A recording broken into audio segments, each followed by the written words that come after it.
Get after it. And we are live. What is up, everybody? And welcome back to another episode of 305 Takes. I'm here with Angel today, and it is a football Friday. And not only that, we have wild card weekend starting this weekend where we're gonna have matchups Saturday, Sunday, and Monday. Me and Angel are gonna break down some of the matchups that we're looking forward to this weekend. Getting right after it. I'm pretty excited for some of these matchups, as me and Angel were just talking about right before we got on.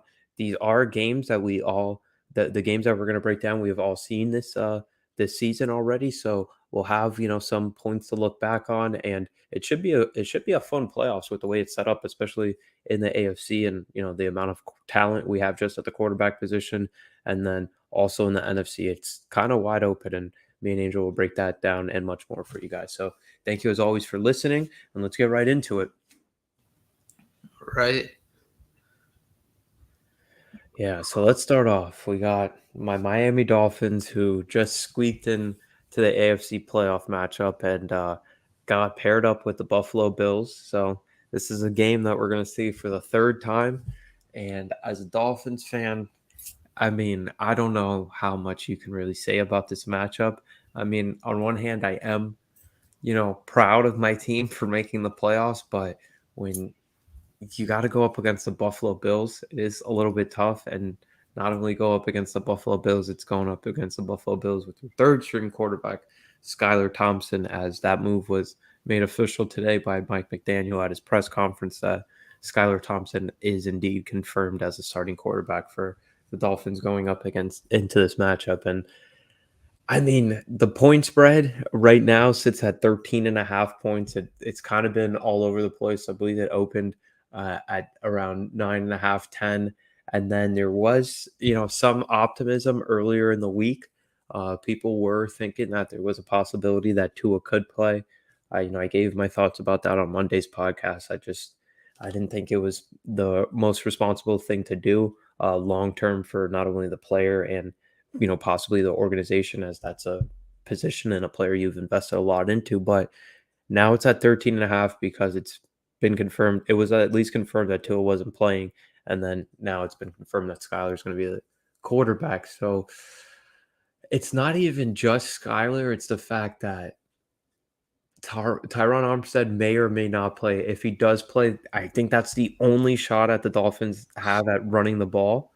But then when you consider that Mostert broke his hand and he's not going to be available to play, and you're going to have Jeff Wilson pretty much as the only running back that was getting consistent carries in the backfield available, I, and there's a possibility that you might not have your other tackle in Greg Little. So I think this is probably the worst case scenario for the Miami Dolphins heading into this matchup.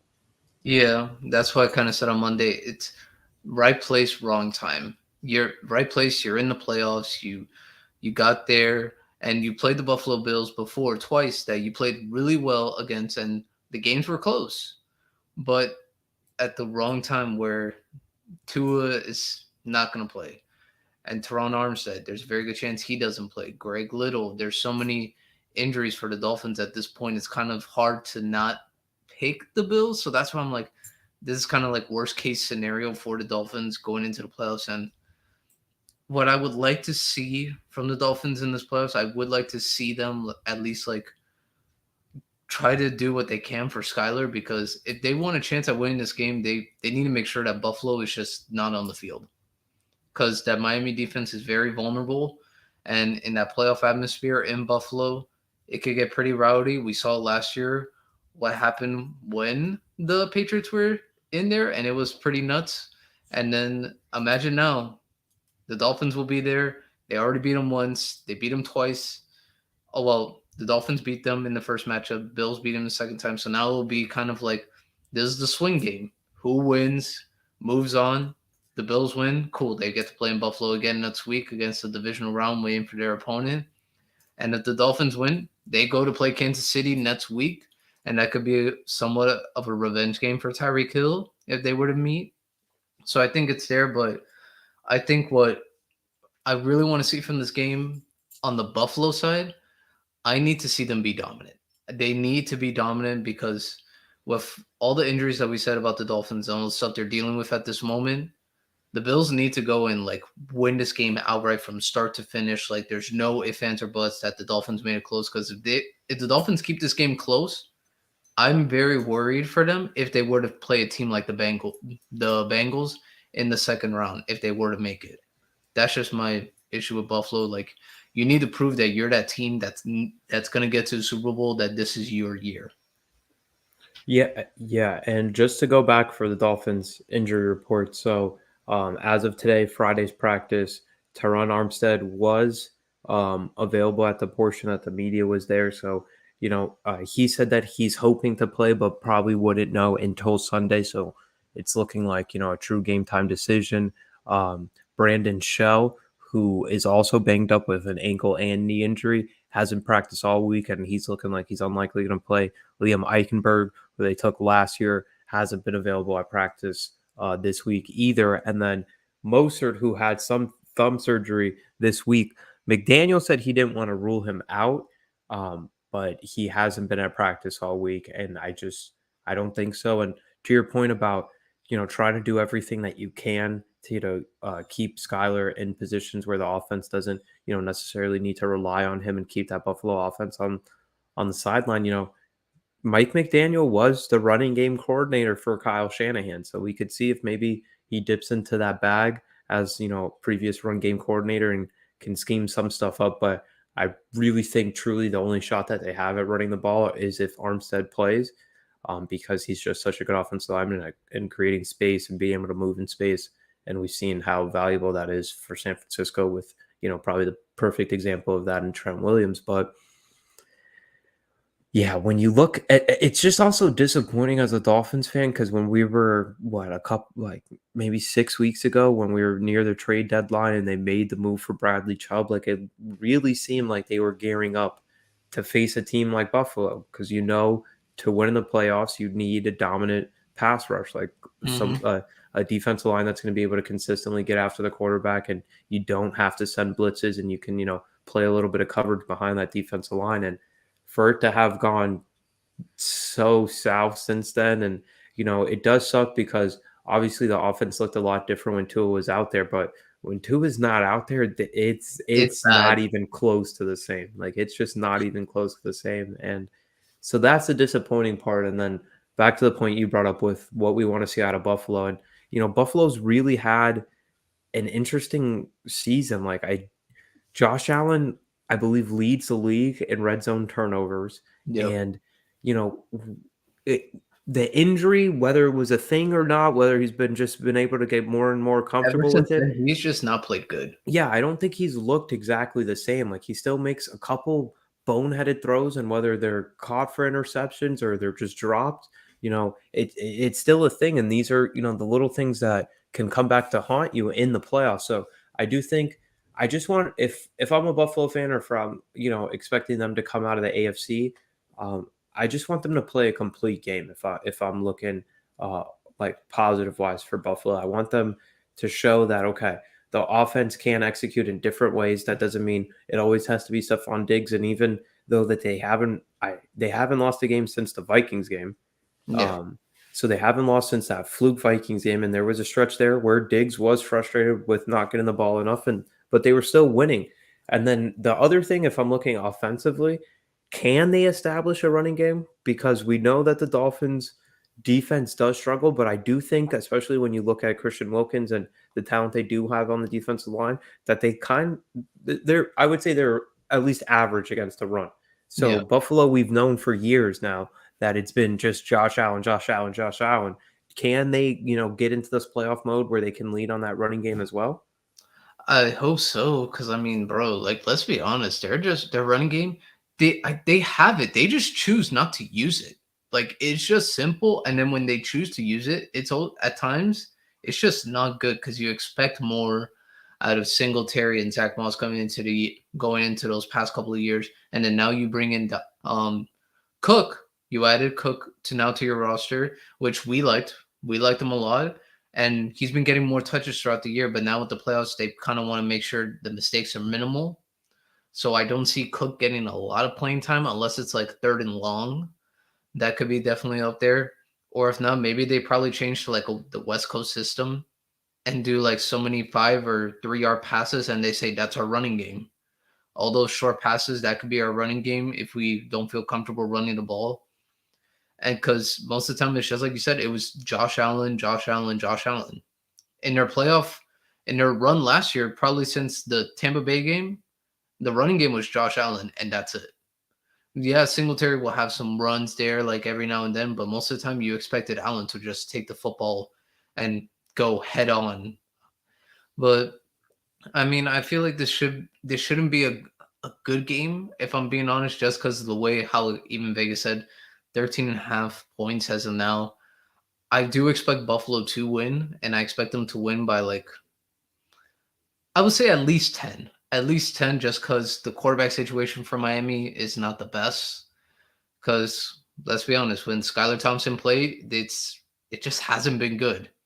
And we could probably say the same thing when Teddy Bridgewater played. When Teddy played, the offense was just not good. That offense was tailored towards Tua, and it kind of shows now where if Tua's not on the field, that offense is really, really limited. So I do expect Buffalo to win this game. I just don't know by how much. I think 13 and a half is a little too much. It's not that I don't feel like Buffalo's that good. I do want to give respect to the Dolphins because they did make the playoffs. They made the playoffs for a reason. Like every team now that's in the playoffs, they are legitimate good teams. Whether they're outmatched by the other team, that's a completely different story. But we can't talk about all well outside the Bucks. I don't think the Bucks are a good team. But overall, like that's generally how it is. Like I feel like 10 points should be the most. But for anyone, I would say Buffalo is probably the safest bet here. The safest bet. Yeah, it's hard to argue with it. I mean, because the Dolphins did get the victory down here in Miami, and that was just a weird game with, the weather and the fact that the Bills ran, almost 90 plays offensively and had a shot to win at the end, and Josh Allen just short armed it. So that was a weird game, but you know, going back to Buffalo later in the season in December after the San Diego or after the San Francisco and after the Los Angeles Chargers game, and you go to Buffalo and you look good. You look good. It comes The down to whole a field game. goal at the end. And I was telling you, like, obviously you don't want to lose, but that was one of those losses where you You actually had a like could moral see victory. positive from. Yeah, there was it wasn't one of those losses where you're like we had no shot. There's a clear discrepancy in talent, and I just don't think that was the case. And even in that game, Mostert was a couple of times just tackled by the ankles, and it looked like he was going to go for 70 plus yards. Even he had one where he got tackled right before the end zone where he ripped it off for I believe 75. So Yeah. they were able to move the ball on the offense. Tua looked good, especially when you compare him to the two games he had before that. And now it just seems like, I mean, even me being a huge Dolphins fan, like that's my favorite football team of all time. Nobody will ever replace them. It's just hard to think that they have a shot like that. It like to even. I mean, it is football, and any given Sunday, I get the cliche, and turnovers play a big factor, and you can't really guarantee anything in football, but this is like as close as a guarantee as you can see. Yeah. But I mean, there is some hope. I mean, because for anyone who doesn't know, Miles' birthday is on Sunday, the day of the Dolphins game. So Miles can, like, I'm pretty sure if Miles That'd wishes be a hard great enough, birthday present. That I yep, mean, if I blow out my candles, maybe that's what I'll wish for. I'm not gonna say you might have to, exactly what I wish for, but I don't want to give it away. you're going to have to do it before noon, bro. Like, you, Right at 12:55. right at 12:55, that's when it's like, all right, cool, got it. And that's, all right, time for the game because that's the early game. That's the Yeah, early game. that is the early game. So at least if it is bad, at least I'll be put out of my misery early. Yeah. So I think that's about the best we can do breaking down Dolphins at Bills. So before we move on to our next topic, I wanted to give a quick shout out to E2G Sports, our presenting podcast sponsor here at 305 Takes. Once again, wanted to give them a shout out for handling everything behind the scenes for us, having an amazing season with them, being able to break down the NFL games. I know that they have a lot of stuff online posted for the NFL playoffs, and there are some shows being planned to get everybody led up until the games on Sunday. So go to e2gsports.com to check out all the latest news there, and including shows that are going to be broadcast around this playoff and wild card weekend. So let's get into our next topic, Angel, and we'll go with probably I would say everybody's upset pick, and it's not without reason, as we have the New York Giants visiting the Minnesota Vikings, a game that once again we did have this season too. So, and with the Giants having to mount a comeback, and then the Vikings having to come back of their own and having pretty much a historic kick to win that game in what week was that? I have it pulled up That here. was December 20. That was Christmas Eve. So like I want to say Yeah, like week 16, with the Vikings winning at home 27-24 against the Giants. And interestingly enough, in that game, the spread was 4.5. And because the Vikings won by 3, the Giants did go ahead and cover. And if I pull it up now, the latest odds I had I think it's for still 3. was 3. I don't think it's going to move off that 3, which I was kind of surprised because I mean, I feel like everybody They're kind of picking the Giants. yeah, if there's if there's an upset to pick, this is the most obvious. Like this is the most obvious one. And I saw a stat on Twitter the other day via Warren Sharp that 65% of the teams that win in wild card weekend also cover the game. So if you're Mhm. somebody that is interested in playing or placing a wager on the Giants this weekend, might as well just parlay spread and money line and just You get those probably odds in could. your favor. Yeah. And but it is an interesting game to look at because I do think that the Giants have a recipe to really bother this Vikings team, especially offensively. And then on the inverse, I do think the Giants or the Vikings have potential matchup nightmares for the Giants. And, especially when we look back at that week 16 game, Hawkinson went crazy. Cousins was actually really good, even considering that I liked this Giants defensive line. What are you looking forward to most as we head into this matchup, Angel? Honestly, what I'm kind of looking forward to most, I'm really looking forward to see how the Giants receivers now play against this Vikings defense because we talked about it that week on Monday where Daniel Jones had a very good game. He had over 300 yards passing. He had, I think, over 50 yards rushing in that game too. So I mean, they balled out that game, and like you said, it took a 61-yard field goal to beat them, which is for any team like that's a lot. Unless it's Tucker, it really is a very long field goal, and there's good chance they go into overtime. And who knows if the Giants win that game back in Minnesota on Christmas Eve.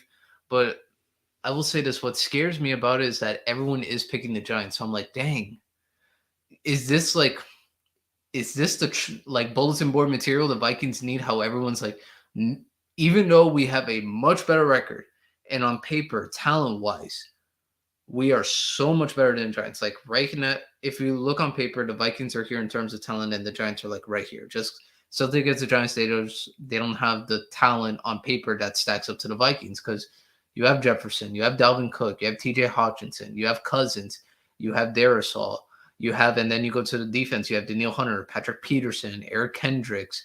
The list just goes on. And for the Giants, the only person I can really name outside of Saquon is Daniel Jones because you have Richie James, Darius Slayton, tight end, don't know who it is. Offensive line, I know they have Andrew Thomas because I just remember he was a high draft pick. And then defense, I know Kayvon Thibodeau. Um, Adore is going to be back for this game, Adoree Adore Jackson. Jackson. So I think that is going to be uh, really big for them, actually. But so for me, when it comes down to the Vikings, this is my dilemma because they obviously their strongest unit overall as a team. I think we can all say is their receiving options, whether Yeah, it's Jefferson, whether it's Hawkinson, especially since Hawkinson's come over in that Detroit game, in that Detroit trade, they've been really good. He was actually he's most productive tight end not named Travis Kelsey no. And this KJ season. Osborne too. KJ Osborne Osborne has has been been a really balling. solid, especially out of the slot for them. And then they still have Thielen, who he put up 700 yards. KJ Osborne put up 650, and then You have the NFL's leader in receptions and receiving yards, Justin Jefferson. And if I'm the Giants, that's my biggest fear. And I'm probably trying to do whatever I can to double Justin Jefferson because there is a world, and I asked Angel this just when we were talking in our pre-production meeting, like, what if Justin Jefferson's just the best player on the field for 2 hours? If it is, then the Vikings should win this game. The Viking, I think that's could be exactly what what leads to that what leads to them winning. But the crazy part is when you look at the weakness of this Vikings team, and we'll get into it after this, but they have serious questions on their offensive line as well. But Mhm. their biggest weakness is definitely that passing defense. Yeah, We they saw they it can't from stop it. I mean, I feel like me and you have been mentioning that Monday night football game against, I believe, yeah, it was Monday night against the Eagles, It was and bad.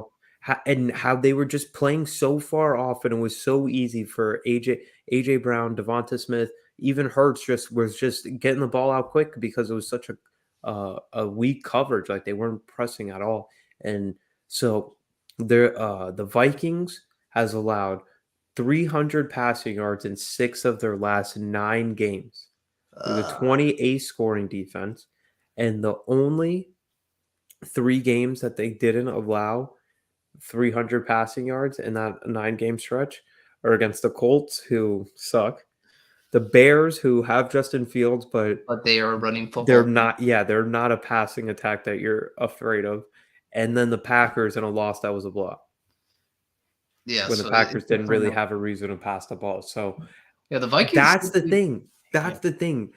Will the Giants be able to capitalize on that? And because the Giants, when we do that same thing, the Giants offensively, their biggest strength is being able to run the ball.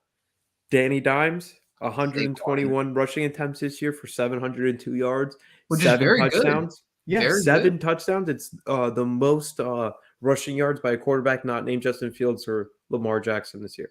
He had Yeah. 27 runs of 10 or more yards this year. So it could be a possibility. It's just that that's not the Vikings' weakness. The weekend is being able to attack Yeah, them to pass through the ball. through the air. So that's why I'm like I don't know what to make of this game. Because we did see the Giants were one of those teams in that 9-game stretch that were able to pass over 300 yards, and that's with the lack of talent that they have at the pass catching group. But that's why I think it is. But again, to your point, it's just so many. It feels too obvious of an upset, and maybe Yeah, that's why it makes it a good upset because it's the obvious one. But yeah. it just feels too easy. It feels too easy. Yep, and I think the biggest thing we want to see in this game, the Vikings kind of have to show us they're not pretenders, because everyone this year has called the Vikings pretenders, and I'm pretty sure it's bulletin board material for them too. Because I'm pretty sure we're not the only ones have said like, yo, the Vikings they're just not it, and this could definitely be an opportunity. I feel like if they take control of this game and kind of put the Giants away by like the end of the third quarter, I feel like teams would respect the Vikings a lot more, and then we'll see them next week. If they win this game, they'll play the 49ers, and that would be their biggest test if that offense can, light up that 49ers defense. And if I mean the Vikings have a chance to really prove themselves here. They have a chance, and I think the biggest opportunity for anyone to prove themselves is Kirk Cousins. Because we know 1 o'clock Kirk Cousins, that guy's awesome. Like he's a very good quarterback. You can arguably say 1 o'clock Kirk Cousins is an elite quarterback. It's just 4:30 and beyond Kirk Cousins that we're trying to say, hey, bro, are you actually like playing the game or like is someone else playing? So that will definitely it's definitely something I would like to see. But if I had to pick a winner, I'm gonna say Giants win 24-23. I think the Giants win in a walk-off field goal in the end, and they kind of give payback to the Vikings. I feel like that's how it goes. So I just struggle. And to your point with Cousins, so they played at 1 o'clock, and the Giants have Wink Martindale as their defensive coordinator, and his Giants team and him as a defensive coordinator, he's known for blitzing and blitzing and blitzing. The Giants blitzed on 44.8% of their defensive snaps this year, which was 7.9% more than any other NFL team. the gap between the Giants and the second most blitz happy team was the same gap between the number 2 and the number 12 team. So that is how much that the Giants want to bring pressure, but it does work. They rank 6th in quarterback hits this year and 11th in pressure rate. So, and in the Week 16 game, the Giants blitzed the Vikings 51% of the time. So just a little bit over half the time they were trying to get after Kirk Cousins, which I think is a really smart game plan, because we know when he gets rattled, that's when you can capitalize on the mistakes that he's going to have. However, in the matchup that they had, Cousins posted a 116.4 passer rating when blitzed by the Giants, went 15 of 23 for 148 yards and 2 touchdowns. So Yep. if you tell me that happens again, if he posts a 116 quarterback rating against the blitz, the Yeah, Vikings they are win winning. the game. But my thing is, the Giants have to go into the game plan with Jefferson will not beat us. Yeah. So I don't think it's possible for him to post those good of numbers against the blitz again, because he doesn't have the safety blanket in Jefferson just to go to, because hopefully the Giants will be double teaming him. Yeah. If that is the case, I like the Giants by 10. Ooh, that's I like the Giants by a touchdown and a double field goal. digits. Yeah, I like the Giants by 10. I'm honestly, I think it might be a game where we really, really see the Vikings struggle. And I'll go with like a 28, To 18. I guess, or 28-17 type of game. Like I think it has potential to be really ugly for Minnesota. And then we might be left with another veteran quarterback entering the quarterback carousel in Kirk Cousins. Yeah. Man, just imagine that if Daniel Jones and the Giants beat Kirk Cousins and the Vikings, where they're 13, well, no, they're 12-5. With a That's rookie head coach with and a a rookie head quarterback coach. that no one believed in going into the season. Yeah. I mean, that's bad. That is bad. Yeah, Because that has to be the end of it. That has to be the end of this Kirk Cousins. That would be tough for them to come back from. it's one thing if they lose to the 49ers, that then you can say, all right, they lost to a better team that has like a great defense. Offense is unbelievable with McCaffrey, Kittle, Debo, Ayuk. It's another thing to lose when the best receiver on the Giants is what, Richie James or Darius Yeah, Slayton. yeah, yeah, And Sterling Shepard, he's not playing. Kenny Galladay is in the doghouse. yeah. It's not. I don't think it'll be a pretty football game, but I think we'll learn a lot throughout this football game in Yeah. terms of Who knows? where the Vikings are. Maybe this game gets Daniel Jones his contract extension. This I could mean, be. I think just leading them here honestly might have sealed the deal for him. Oh yeah, I think, but it'll probably get him more money in more years. I Yeah, feel yeah, like he can now, definitely get a bigger bag. yeah, I feel like now he might be like on a 2-year extension because because I think everyone and plus the Giants they know Caleb Williams is coming out next year. Like I'm gonna do everything I can to get Caleb Williams. So I'm But you like, have to I'm be the Giants. bad. That's the only thing. Yeah, So, that you'll have to be bad. So, mhm. but I mean, we'll see. I do hope it is a good game because last year's wildcard weekend was really bad. There was only one good game. There really was. And that was the Cowboys 49ers game. 49ers, yeah. And no, Yeah. that game could have got ugly very fast if Nick Bosa didn't leave that game. Yeah, that was an ugly football game. Ugly That was game. an ugly football game, but nothing was worse than that Eagles Bucks Buccaneers game game. last year. Oh my That was god. the worst thing I've ever seen. That was terrible. That might be what Dolphins Bills looks like. Not to go back to that, but yeah. But let's keep bouncing around this wild card weekend, and we'll stop off at another Florida team as we have the Jacksonville Jaguars actually hosting a playoff game, which is not Let's a go. combination of words that I really expected to say at This soon. any This point in soon. my life, honestly. Really? Even I after mean, they drafted Trevor? but did you see what happened last year? Like Yeah, they well, drafted Trevor and then had the first pick again. I get that they had a little kid or not a mature man at but head also coach they had last year. Urban Meyer as a Yeah, coach.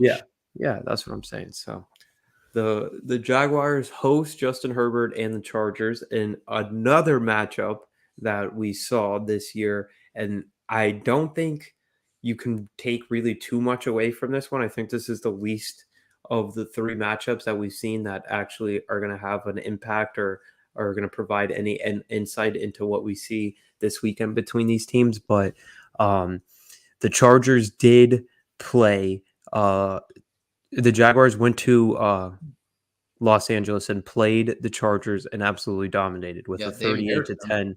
10 victory. So this is what happened in that game. The Chargers fell to 1-2. Brandon Staley before this season, that now that it's over, had been under 500 in his 2 years as coach after that game. Um, in that game, left tackle Rashawn Slater, who was amazing for them as a rookie, suffered a torn biceps. Joey Bosa suffered a torn groin, and he missed the next 12 games before returning last week in Week 17. Justin Herbert was starting just his second game since injuring his ribs against the Chiefs. Keenan Allen was missing his second game with a hamstring injury. Jalen Guyton, they're probably their biggest deep play down the field receiver, tore his ACL in the fourth quarter of this game.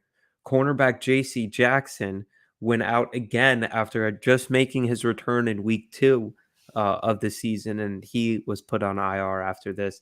And so that's why I say I don't think that week 3 matchup is going to provide any insight on what we are going to see headed into this matchup. I think these are two completely different football teams from that moment.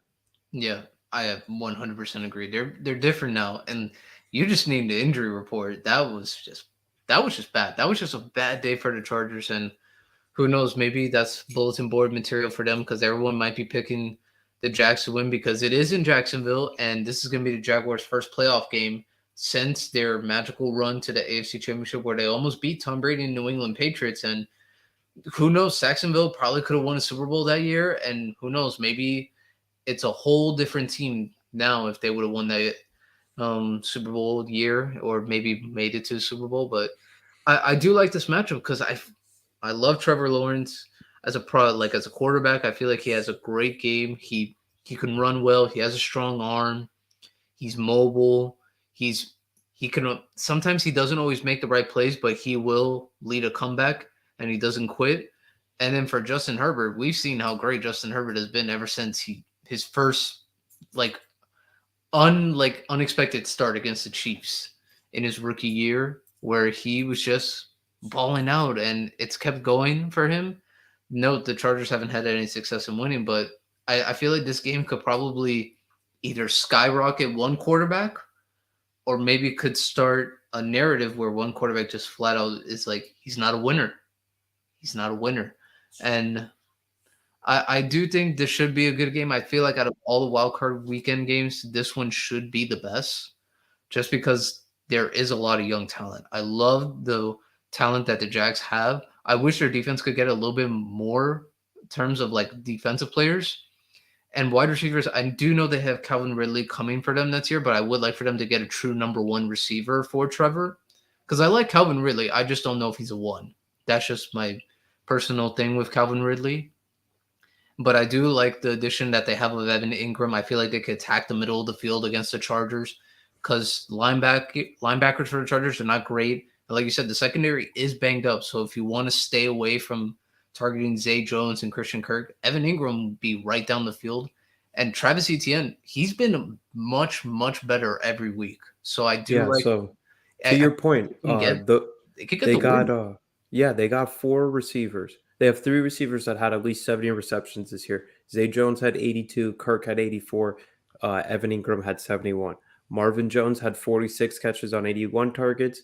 All 4 of those guys had at least 10 yards per reception. Yeah. And then you put in Travis Etienne, who ranks 5th amongst running backs on yards per target this year. So that's what I think. They have 5 guys capable with the ball in their fields, and there's just a lot of diversity in the way that they can attack you. And that's why I think not only is this matchup intriguing because of the young talent, and obviously you get 2, really intriguing quarterbacks and guys that we're going to want to see how the rest of their career plays out as we go forward. But I think it's interesting because of also who they have as head coaches, because we know Brandon Staley was a defensive guy, and he's a guy that will mix and match what he does week to week. He kind of wants to see what you don't want to do on offense and tries to make you do that with his defense. And then we go to the other side of the ball where we have Doug Peterson, and we've seen him. He's the same type of way where there might be certain guys featured in certain weeks, and then he'll play it up based on matchups. So that's why I think it's also fascinating, because I just don't know what to predict from this game, because I expect both teams to do a little bit to be a little bit different than what we've seen week to week, because that's kind of who they are. And it's not like, a Titans offense where, everything starts and ends with Derrick Henry and then they play off of Yeah, that. This is a team where, there is no true number one threat, but we've seen with the way that Trevor Lawrence can move the ball, his arm talent, and with how Doug Peterson has been, scheming up the offense, they're maximizing, I would say, the skill sets of everybody they have, which is what you kind of want going into a game plan when you have a coach that you're like, all right, he's going to put me in the best position. yep. Hey, I'm looking forward to it. I think it's going to be a very, very solid game because, man, I mean, the Chargers. The only question I have for them is Mike Williams. But I think he truly might be a game time decision on that one. I saw he was out. Oh, I he's saw on out. Twitter he was out. Okay, so then I'll yeah, try that to kind of confirm that right now. then that will definitely hurt. I didn't get to see the report on that, but man, Yeah, Chargers Mike Williams ruled out for Super Wild Card Weekend. Wide receiver one face Jaguars due to Week 18 injury, which well, is at least also he will still have Keenan Allen, so that does help. And well, Austin Eckler is a big threat in the passing game. but we've also seen that the offense is different when they have all three of those guys with Herbert on the field. They're Like it, good. it, it becomes really, really hard to do anything with them, because you have the contested catch guy and downfield threat in Mike Williams, and then you have an amazing route runner in Keaton Allen who has great chemistry with Herbert, and then you have Eckler who could do it, both ways out of the either running or receiving with the ball. But it's also weird because both of these teams, so the Chargers had been on a 4-game winning streak until just that weird. I don't know what happened last week. Like, I'm fine with them losing the game because it didn't matter with seeding, but the fact that Mike Williams got injured in that game, I mean, It hurts. It it, hurts. and that's the other thing with Staley. Like, are we going to get to the point where it's 4th and 3 in his own territory and he goes for it? Like that's we know he's always Very going to much be could be. yeah, we know he always wants to be aggressive, but like sometimes it comes back to bite him, like we saw last year in that Raiders game that was to go into the playoffs. So that's where I would have my questions if I'm a Chargers fan. Now that Williams isn't playing, and what does the defensive line produce? Are we going to get good games from Bosa and Mac? Because Bosa is probably going to still be shaking off some rust after just Yeah. returning in Week 17, and Mac, he's gotten up there in age. He's so a productive player, and he's been healthy this year. So Yep. you're telling No, me you he's have been good. two good defensive ends, a good young quarterback, one good receiver, with we'll see how long until Mike Williams returns, and Eckler. Like, that sounds like A a solid recipe. plan to at least win a wild card game. Yeah. I mean, we said the Chargers are probably the biggest threat to win the Super Bowl because a lot of their guys are coming back healthy at the right time that they need them. The only thing is that will they be playing their best football at the time, which is the other half to it. But Yeah, because these guys are both on good streaks. The Chargers went on a yep. 4-game winning streak before losing to the Broncos in Week 18. They ranked sixth in total DVOA by Football Outsiders in their final 5 games of the season, and then the Jags went on a 5-game winning streak with the winner-take-all game over Yeah. the Titans to get into the playoffs. Yeah. So it's definitely something to watch. I do feel like out of all games, this should be the best one. I Who do you mean, got? Yeah, that's the I'm tough going to one. say Chargers 24-21. Yeah, so I told the Angel, like, before the podcast, I think I could see this game going in 3 ways. I think there's a world where the Chargers just absolutely beat the heck out of the Jaguars. I Yeah. think there's a world where one of the quarterbacks just makes a game-changing A bad interception decision turnover that in we just the replay forever. It's like, yeah, bro, what was he thinking? I think that'll happen maybe in the red zone, and then that'll just flip the game all upside down. Or I think it's just really weird and we get like a really low scoring, like 16-13, 16-10 If game. it's like But that, man, I'm just gonna turn off the game at halftime and I'll be like, okay, I'll figure it out tomorrow morning. I do think that the Jaguars lose. So I have the Chargers. I don't know why I said it that way, but I have the Chargers. But it Hey, wouldn't surprise me. It wouldn't be a surprise at all yeah, if the I'm. Jags win. I mean, no, I think now probably the Jags are gonna start their run of winning the AFC South. Like what? Because that Titans run, it looks like it's over. So credit to the Jags. I feel like now they're in the right direction at least. You don't think Jeff Saturday has a chance of winning the AFC South next year? Oh God, no. Jeff Saturday is not even gonna. If the Colts somehow bring back Jeff Saturday as the coach, bro, man, I'll be pissed. I will Yeah, be man. pissed. Yeah, you don't think he's There's got a no shot? way I would not get angry. Yeah, so I think that it might be still a year too early for the Jaguars, even though that they do have Lawrence. This was still a team that was uh, that did have the first overall pick this year and the year before. So Yeah, it might just still be a little bit too early for them. but Super Bowl predictions. Now that we're here, so here, let me run through the odds that we have for the Super okay. Bowl. So there's the first bet that's offered, which is the big two. They're calling it. Will the big two win the Super Bowl? Buffalo Bills or the Kansas City Chiefs, or who are being described as the The big two. favorite, yeah. It's plus 115 if one of those two teams do win the Super Bowl, minus 155 that one of the big two don't win the Super Bowl. Okay. That's too specific to me. I feel Yeah, like that's a bet that Vegas wins most of the time. Like there's no way that they just make that up. yeah. So this is how it goes. It goes Buffalo. At least at the book I'm looking, I have Buffalo and Kansas City both tied with the best odds at plus 325. There should Then be. second place is a tie as well between the Eagles and the 49ers at plus 450.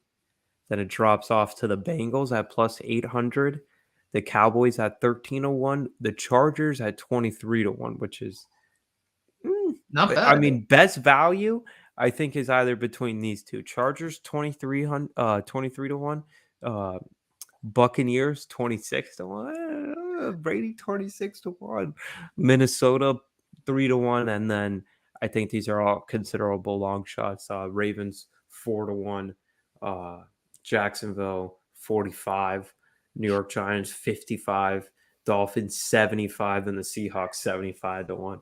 But Uh, I did get the Dolphins at I bet $10 earlier this year at Dolphins plus 900. That was 11/14 2022. That okay. was ten So dollars would have turned into 200, but I think it's more likely that that $10 is just straight down the drain, considering what's going up against them in this AFC playoff picture. But is there anything you like out of those as far as value? And then we'll get into our actual in terms predictions. of value, that Chargers one is screaming at me. But I mean that your Dolphins one is not bad. I do have a good friend of the show, Pete. He placed a bet for the Dolphins. It was I don't know what his sports book is, but the Dolphins were plus 6,000. He put $30 on it, and if they somehow pull it off, he wins 1,830 bucks.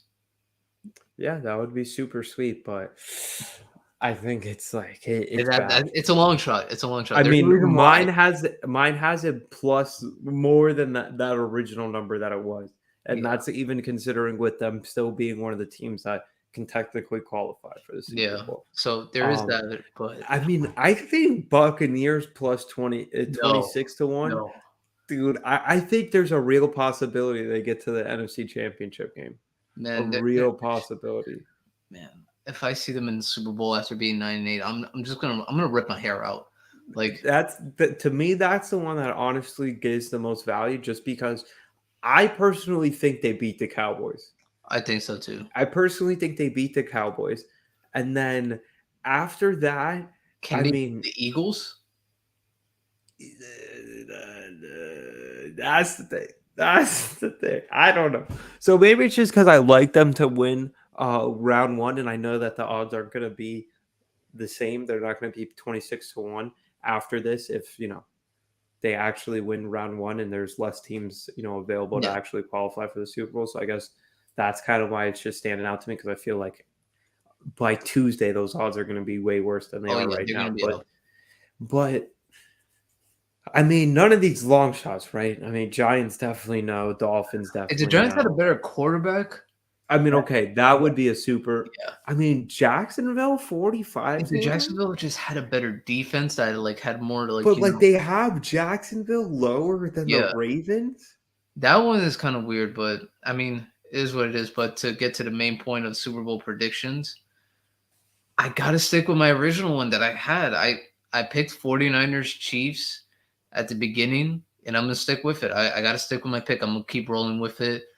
Call it predictable, but I'm gonna roll with it. And if that were to come true, what is your prediction for winner and even score All right. in that matchup? For the past couple of times the 49ers have played Patrick Mahomes, they always ended up going home with the L. So I expect the same thing to happen. So, but I'm gonna say it'll be closer this time, just because I don't feel like there'll be a repeat of that game where Mahomes just he made the number one defense look so bad, so bad. I mean, but the 49ers were on their way to winning that game. Oh well, yeah, they were on that way until Jimmy G threw it Yeah. up for grabs and Yeah. ran it back, and then Mahomes was just dot after dot after dot. But I would say I would say in that Super Bowl, 30-24 Chiefs. Okay. Okay. I like it. So, Angels official Super Bowl prediction is Patrick Mahomes and the Kansas City Chiefs versus Mr. Irrelevant and Brock Brock Purdy, Purdy. San Francisco 49ers I with wish it Patrick was Jimmy Mahomes. Garoppolo just so I could be like, all right, Jimmy Gag. Oh my God. Imagine if we had Mahomes versus Garoppolo 2.0. That'd be And I'll be insane. like, well, it will be the same thing every time. That would be insane if that happened. But okay, I like it. So you got Mahomes winning his second ring. For me, this one is more like storyline based. So we do have the same NFC representatives. I do think the 49ers get to the Super Bowl. I think they're the most overall talented team that we have left in the NFL. My thing that concerns me is obviously Purdy, just because he is Mr. Irrelevant. Barely was drafted, but I did read a stat that no only one quarterback ever has a higher quarterback rating in their first five starts than him, and it's Kurt Warner. So, and the fact that Kurt Warner did go undrafted, Purdy kind of does have a little bit of similarity considering the offenses is that they were in, and just how their career kind of got off to a start. But he even has a higher one than Patrick Mahomes through his first five starts. So he has been able to move the ball. It seems like those guys do trust him. So I guess I kind of just got to get that past my head. I'm still waiting for a game where he's going to have the turnovers, but I mean, it's been six starts and he's looked Well, the good. Raider game was he did have a couple of Yeah. turnovers, but he did And, bounce back. and they bounce back. And I'm a strong believer in that defense. It just seems year after year that it's either the players internally holding themselves together or just their philosophy in that building. But it seems year after year they have an elite defense. But I am going to pick the Buffalo Bills coming out of the AFC. I think they make quick work of the Miami Dolphins this weekend. I think that they might have an emotional return either this weekend or maybe in a future playoff game coming up Damar of Damar Hamlin. Hamlin returning to the sidelines, being there for his teammates, and I'm sure that'll be in a really emotional scene, not only for his teammates, the coaches, but also for the fans. Like it's Yeah. really going to juice up everybody going into that matchup. So I think it's kind of a story of a destiny for them. And I know it's the Buffalo Bills, the team that in the 90s went to three straight Super Bowls and took the Lost all L of in them. all three of those Super Bowls. And, they've had history as a franchise before. Back in the day, they used to have OJ Simpson who rushed for over 2,000 yards for them. So it's not like it's, just a random franchise. It's not like it's the Jacksonville Jaguars Yeah, winning the Super Bowl, but it is a franchise that does come with some baggage, especially in the playoffs. But I think that this might be their year. And honestly, if it's not their year, they might have some concerns, especially just with the way Josh Allen plays. yeah. So I think it might just be a year of destiny, and I'll go Buffalo 27, San Francisco 13. Oh, wow. Yeah. Yeah. That's a good one. But man, that's not bad. They're solid Super Bowl predictions. The only thing I Oh, feel like you it's kind want of to boring hear because I think something a lot of people are funny? picking that. You want to hear something funny? Last year before we started the season, I wanted to be different. We were trying to start the podcast. I Yeah. was like, "Yo, let me get this hot take off." You you know who my Super Bowl prediction was? So, dang. Wait, did you go back and look at it? Yeah. Okay, so what was it?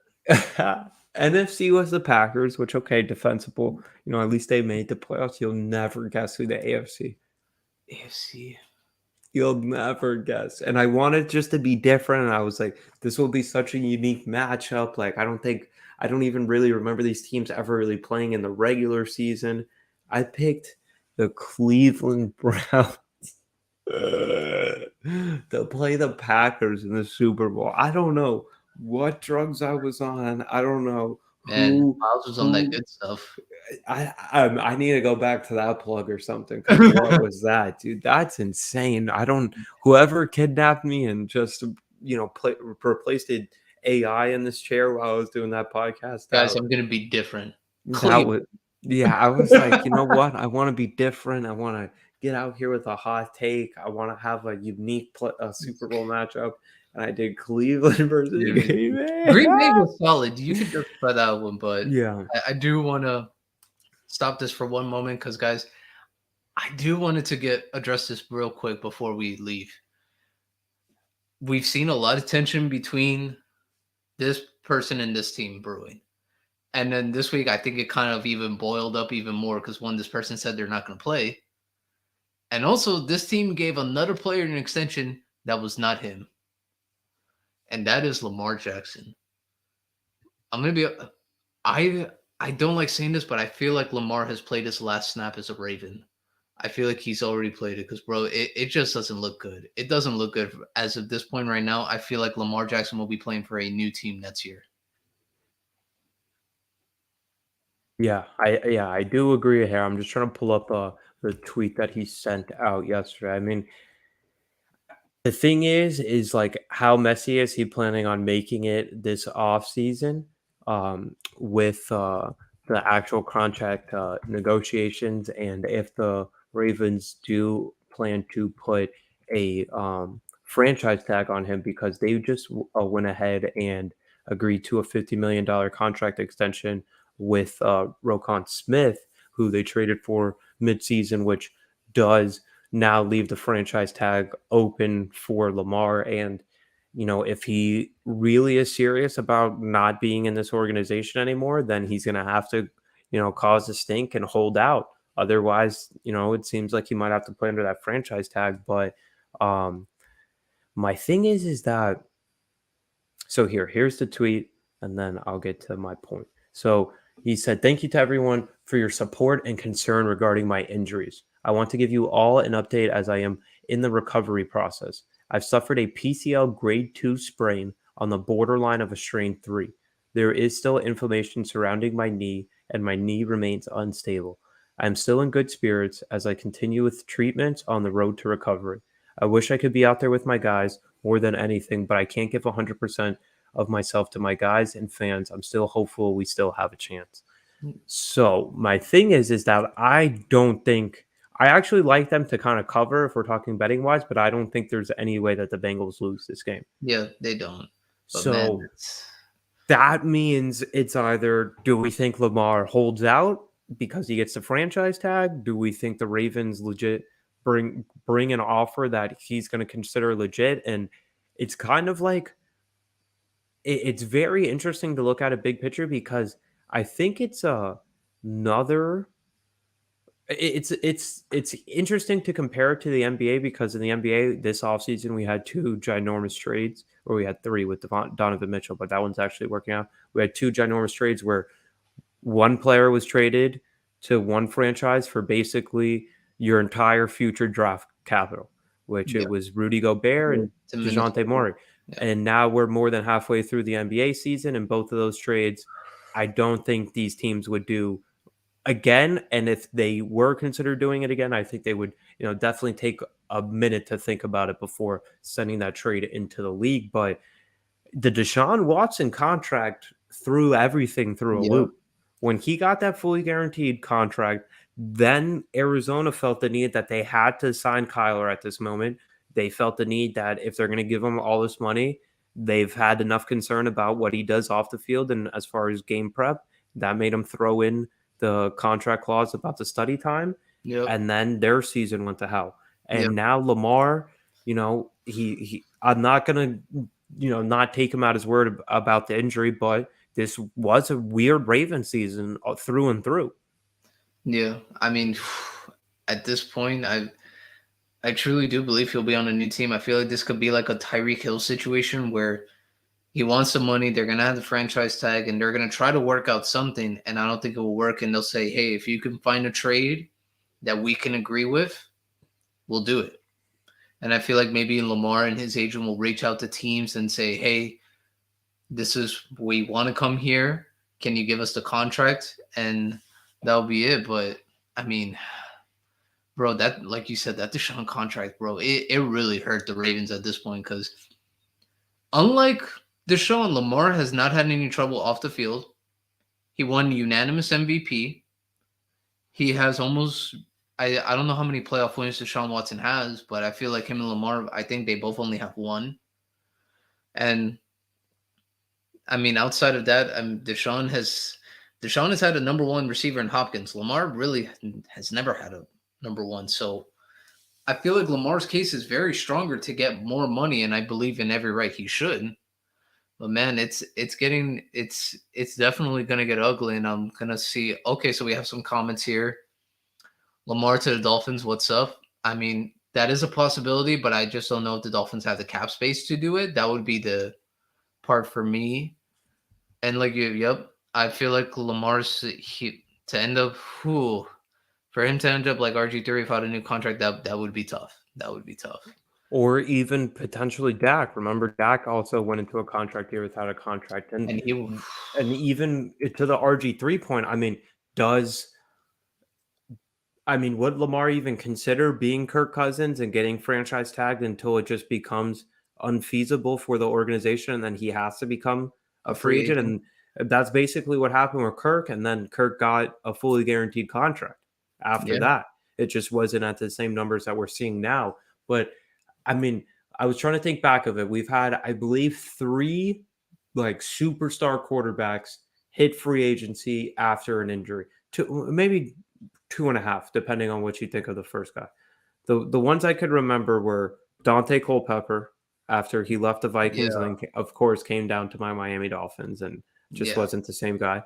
Drew Brees, yeah. who had an injury and his tenure with the Chargers and went to the Saints and was still just as good, if not even better, He was during going to his be a Saints tenure. Dolphin, but was told no. Yep. It was Nick Saban who picked Culpepper over Drew Brees, and then we had Peyton Manning.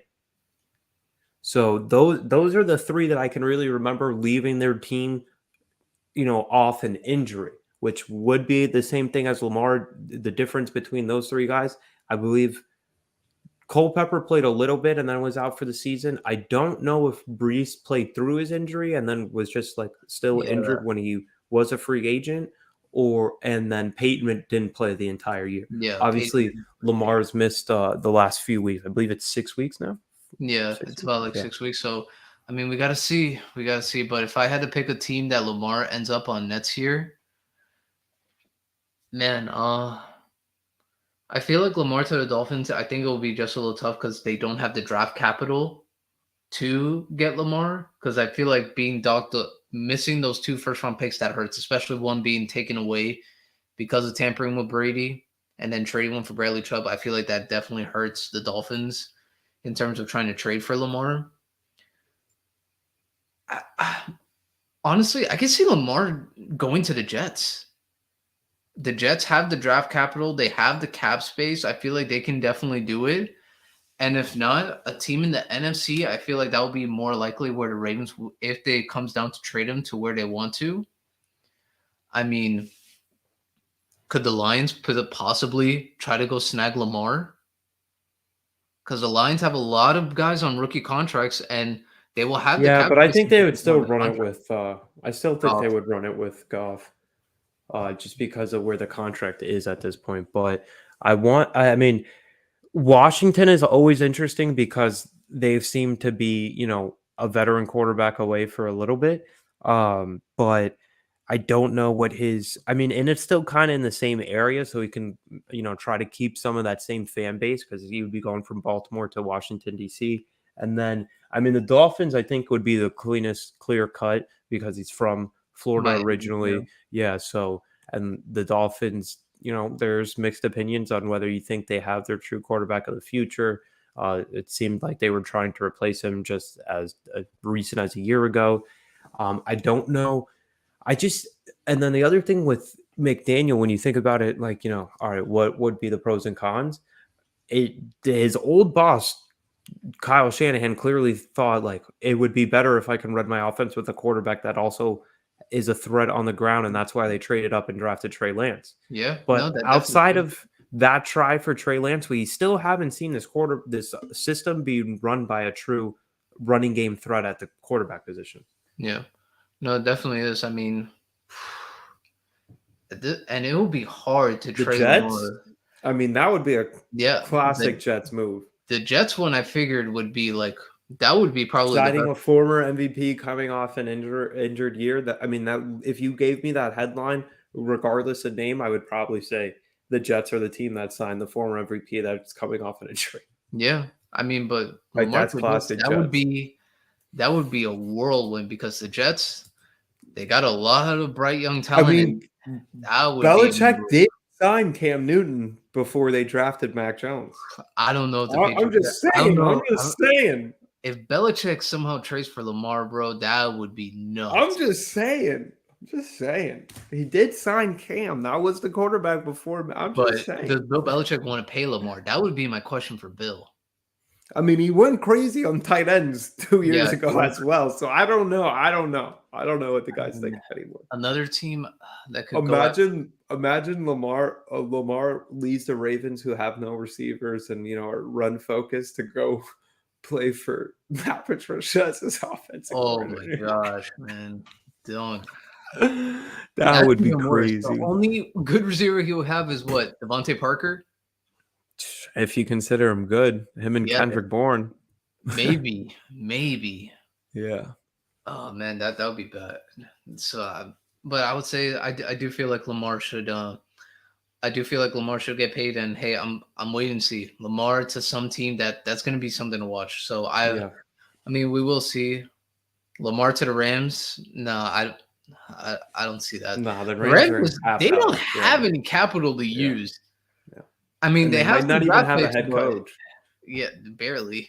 Yeah, they might not even have a head coach. They might They be might on a not even rookie have a head head coach coach. or I'm pretty at sure least they're the gonna first call. year. I'm pretty sure Lamar and his team will call the teams that they feel like, all right, this is where we want to go. Well, there's teams that are there's the Raiders that definitely are going to have an opening at quarterback Yeah, because the Derek Raiders. Carr already put his farewell letter up on That Twitter would be a good yesterday. one. Lamar to the Depending on what Raiders. happens with Brady, the Bucks might be in need for a quarterback.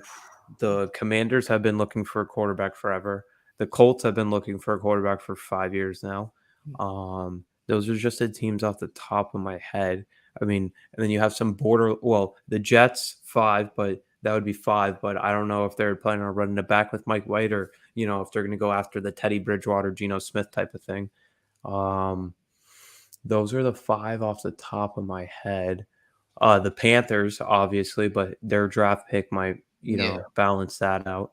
And then the Texans, but there's no way they're going to yeah. commit There's to no way, a no way quarterback to with do their that. roster Yeah, in the state of that it is. yeah, It'd be comedy. I know it can't happen. Like if you know how the NBA has like the amnesty, It'd be Yeah. comedy if the Browns could amnesty Deshaun and be like, "Yo, psych, let's just give all that money left to Lamar." That would be comedy. I That wouldn't. would be I comedy. wouldn't. Oh man.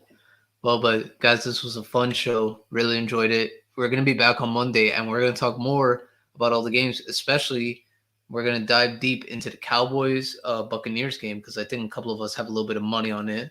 But it's gonna be a fun weekend. Fun weekend. Yes, yep. And as always, thank you guys as always for tuning us out. And on behalf of 305 Takes and another Football Friday, until next time, peace.